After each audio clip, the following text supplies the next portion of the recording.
Hey everyone, welcome to Tech My Life.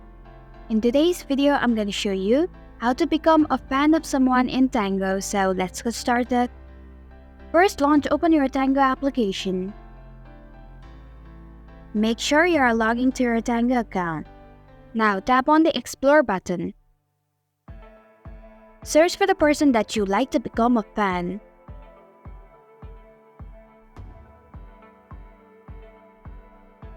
Now tap on the username of the person.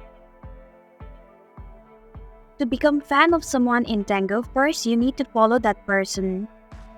Tap on the follow button. Now tap on the become a fan button. And this is how you can become fan of someone in Tango. Thanks for watching Tech My Life. If you like this video, hit the like button and drop a comment with any questions or feedback. If you are new, subscribe and click the bell icon to stay updated on the future videos.